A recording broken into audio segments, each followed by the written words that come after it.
This is the Sri Lanka Broadcasting Corporation.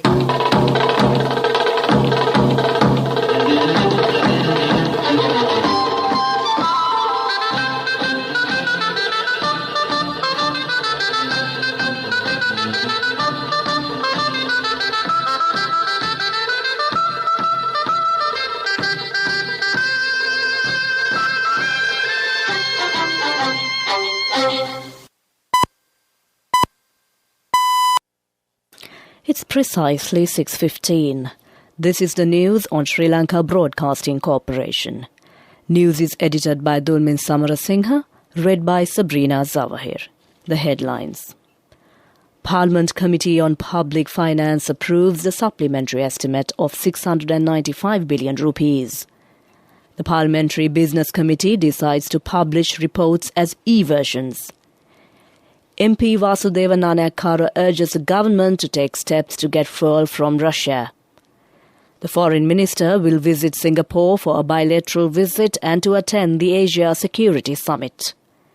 An enjoining order issued preventing Minister Nimal Siripalu de Silva from being removed from Sri Lanka Freedom Party positions. And in world news, Japan approves plans for a new form of capitalism. And in sports news, the first T20 between Sri Lanka and Australia will be played tonight at R. Premadasa Stadium, Colombo. Now the local news in detail.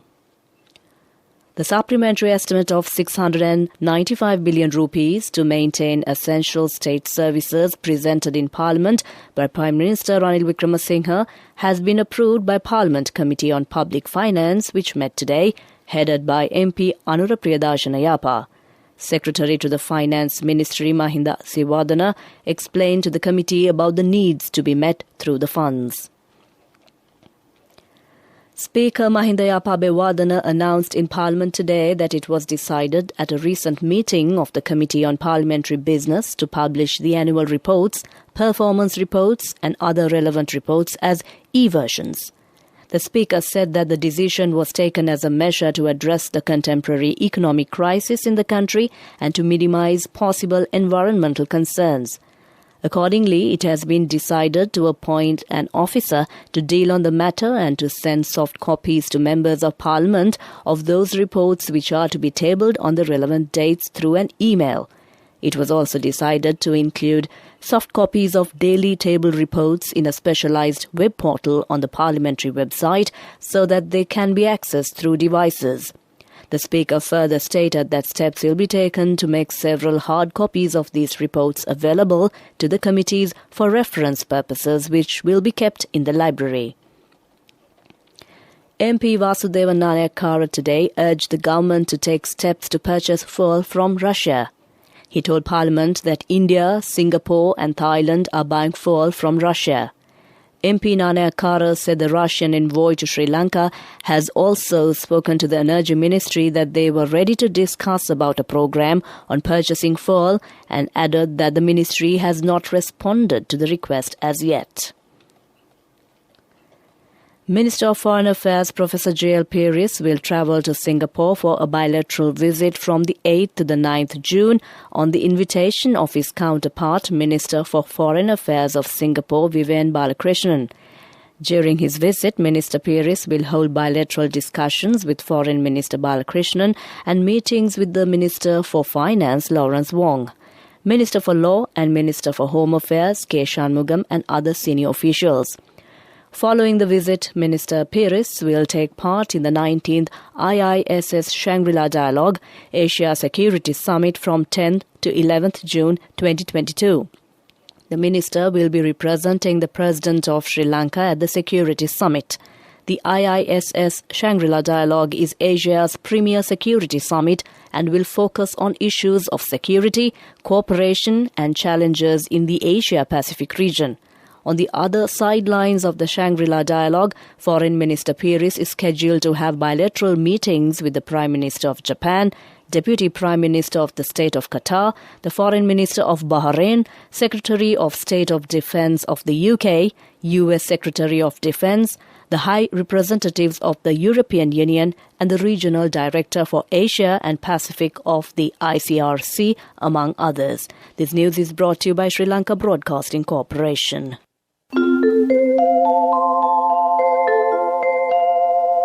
The medical insurance plan that begins at the age of 60. Medi 60 from Sri Lanka Insurance.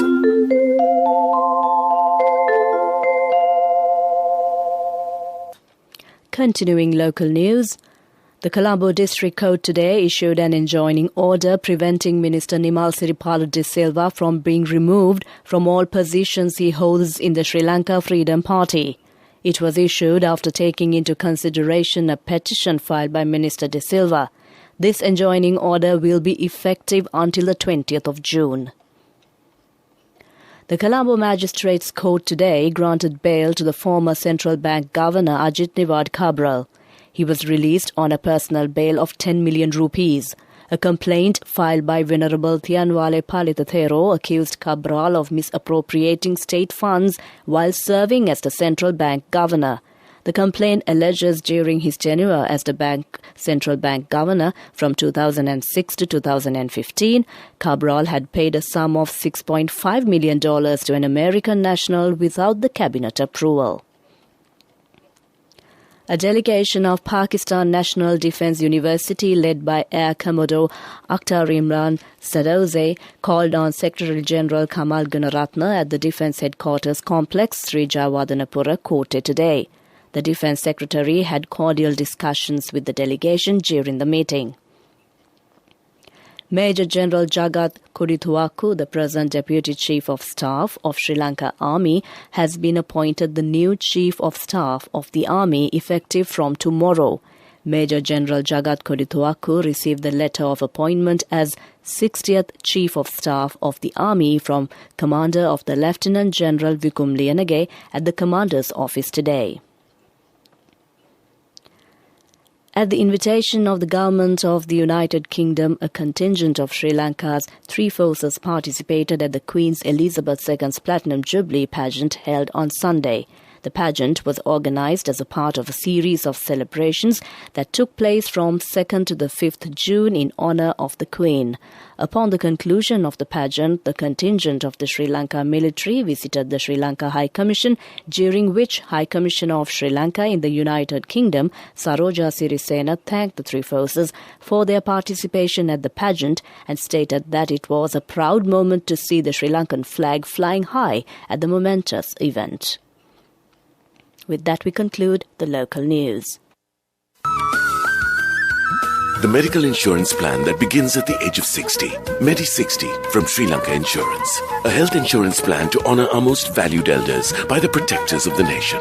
We now give our treasured senior citizens access to the very best medical insurance, specially tailored for anyone over 60. What's more, you don't need medical screening to access this policy. And Medi 60 covers a wide range of illnesses. Only from Sri Lanka Insurance. Call 0112 357 357. The main news story is brought to you by Siddhalepa Vedamahatmya.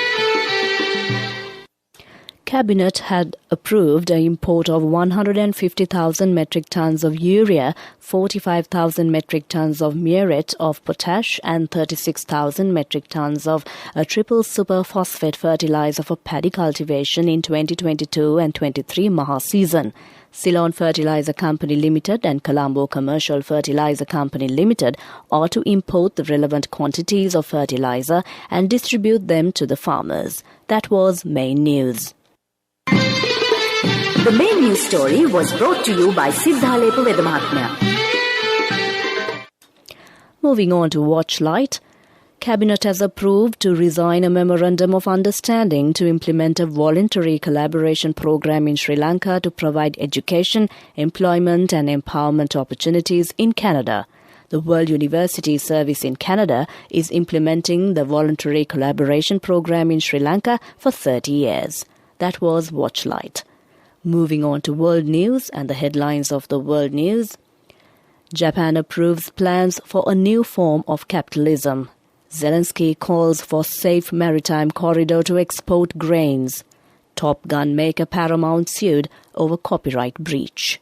Now the world news in detail. Japan's cabinet has approved plans for what Prime Minister Kishida Fumio calls a new form of capitalism. The strategies are aiming to double people's incomes from assets. The government wants to grow the economy while dealing with issues like climate change and digital transformation. It plans to make focused investments in 4 fields including science, technology and innovation and achieve a 10-fold increase in business startups over the next 5 years. Ukraine's president has warned that Russia's blockade of ports in southern Ukraine could prevent the country from exporting 75 million tons of grain by autumn. Volodymyr Zelensky told reporters that roughly 22 to 25 million tons of grain has already been blocked from export. He suggested that the amount may increase to 75 million tons by autumn. Zelensky said Ukraine needs a safe corridor for ships and that this government has talked with Britain and Turkey on methods to ensure exports. The family of the Israeli writer whose article inspired the 1986 Tom Cruise movie Top Gun is suing film studio Paramount Pictures for copyright infringement over its sequel. They claim the studio did not have the rights to Ehud Valeve in 1983 story Top Guns when it released the sequel Top Gun Maverick last month. Paramount says the claim was without merit and vowed to contest it.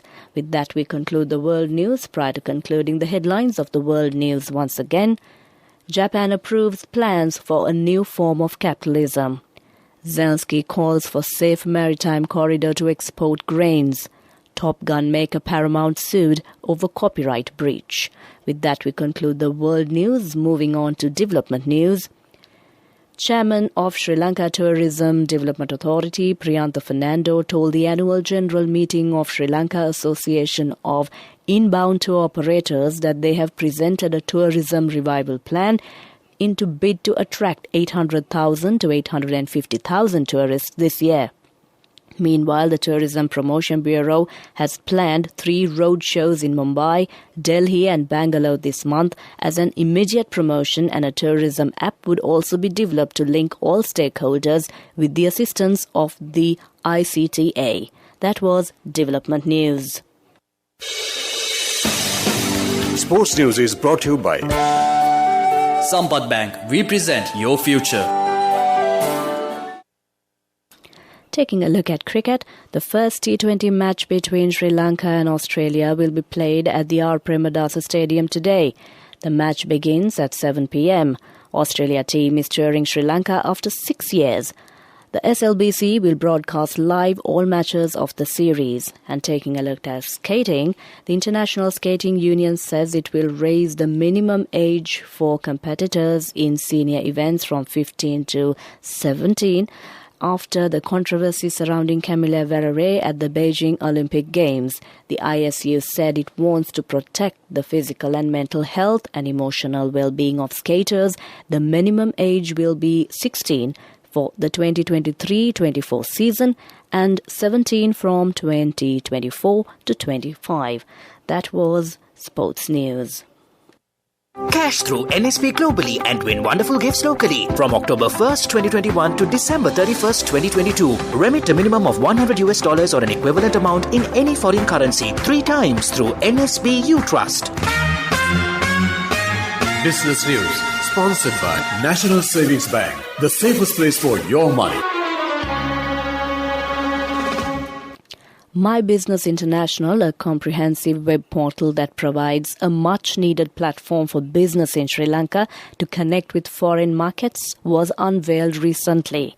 The My Business International platform has been carefully designed to provide a user-friendly interface that allows for easy navigation for a foreign buyer to select a business partner from Sri Lanka. That was Business News. Business News, sponsored by Cash through NSP globally and win wonderful gifts locally. Will you be the lucky winner of the NSP Golden Jubilee? 50 gold sovereigns for the top prize winner of the NSP Golden Jubilee. Scooters for the 10 second prize winners. iPhones for the 10 third prize winners. Mountain bikes for the 29 fourth prize winners. From October 1st, 2021 to December 31st, 2022. Remit a minimum of $100 or an equivalent amount in any foreign currency 3 times through NSB U Trust. Economic news, courtesy of Saving money isn't easy when you have responsibility. That's why we promise to give you the best returns and guarantee on your investment. LOLC Finance Fixed Deposits. Maximize your savings. LOLC Finance PLC, incorporated on the 13th of December 2001, is rated SLA stable by ICRA Lanka Limited and is licensed by the Monetary Board of the Central Bank of Sri Lanka under the Finance Business Act No. 42 of 2011. Board of Investment has set up a paperless documentation platform where any enterprise registered under the BOI can submit the relevant documents electronically without coming to the BOI office. The objective of this system is to provide a speedy service to enterprises where processes and procedures have been simplified and streamlined. The system is open for both local and foreign enterprises. That was Economic News. LOLC Finance is taking the power of innovation to the next level, winning 5 golds at the Technovation Awards 2022, leading the digital revolution with cutting-edge interbanking digital payments. LOLC Finance claims the overall gold award whilst also claiming an extraordinary victory in digital banking. LOLC Finance will continue to innovate with the next generation digitalization of financial services, delivering a superior customer experience. Finally, we take a look at the weather report. Met Department says several spells of showers will occur in western, Sabragamua and northwestern provinces and in Kandy, Nuwara, Galle and Mathura districts. That was the weather report. Prior to concluding this bulletin of news, the headlines once again. Parliament Committee on Public Finance approves the supplementary estimate of 695 billion rupees. The Parliamentary Business Committee decides to publish reports as e-versions. MP Vasudeva Nanayakkara urges the government to take steps to get fuel from Russia. The Foreign Minister will visit Singapore for a bilateral visit and to attend the Asia Security Summit. An enjoining order issued preventing Minister Nimal Siripala de Silva from being removed from Sri Lanka Freedom Party positions. With that, we conclude the news.